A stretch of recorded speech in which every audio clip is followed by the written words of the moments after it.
শরীয়তপুরের ঘরের ভেতরে ককটেল বিস্ফোরণে এক যুবকের মৃত্যু হয়েছে, আহত হয়েছেন দুজন। পুলিশ জানায় ভোরে বিকট শব্দে কেঁপে ওঠে জাজিরার ব্যাপারীগান্তি গ্রাম। শব্দ শুনে ঘটনাস্থলে ছুটে যান টহলরত পুলিশ সদস্যরা।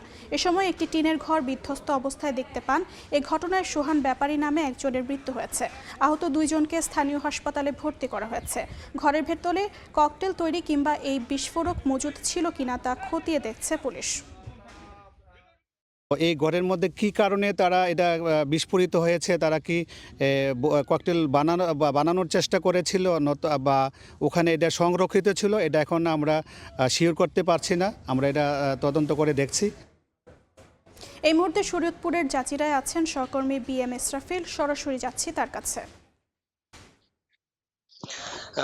নিশ্চয়ই জানেন যে আসলে এই গত ভোর রাত 4:30টার দিকে শরীয়তপুরের জাজিরা উপজেলার বিলাসপুর ইউনিয়নের ঠিক এখন আমরা যেখানে দাঁড়িয়ে আছি মুলাই ব্যাপারের কান্দি, এখানে একটি ঘরের ভিতরে বোমা রয়েছে বা বোমা তৈরি করছে বা বোমা সংরক্ষণ করছে, এরকম কোনো ঘটনার প্রেক্ষিতেই কিন্তু এখানে একটি বিকট শব্দে বিস্ফোরিত হয়। এতে কিন্তু ঘরের যে ভিতরে যারা ছিল, বিশেষ করে এখানে একজন নিহতের ঘটনা ঘটেছে। এর পাশাপাশি আরো ২ জন আ আহত হয়েছেন।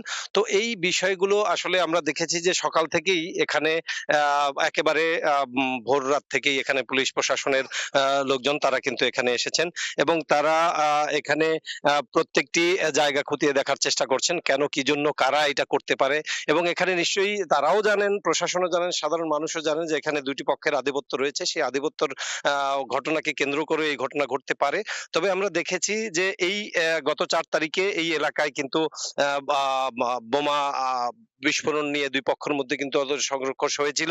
ইতিমধ্যে এখানে পুলিশ প্রশাসনের পাশাপাশি এখানে কিন্তু র‍্যাব ৮ আমাদের মাদারীপুর যিনি শরীয়তপুরের অংশ রয়েছে র‍্যাব ৮ তারাও কিন্তু এখানে এসেছেন এবং সবাই খতিয়ে দেখার চেষ্টা করছেন। পুলিশ প্রশাসন ইতিমধ্যে আমাদেরকে যেটা জানিয়েছেন যে এই ঘটনার পেছনে এবং কি কারণ থাকতে পারে এবং এই এখনো পর্যন্ত এই জায়গাটিকে অনেকটা আটকে রেখেছেন।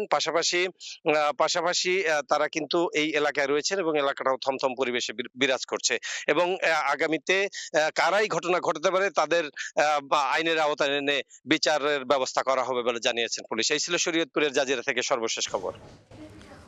যুক্ত ছিলাম শরীয়তপুরের জাজিরায়।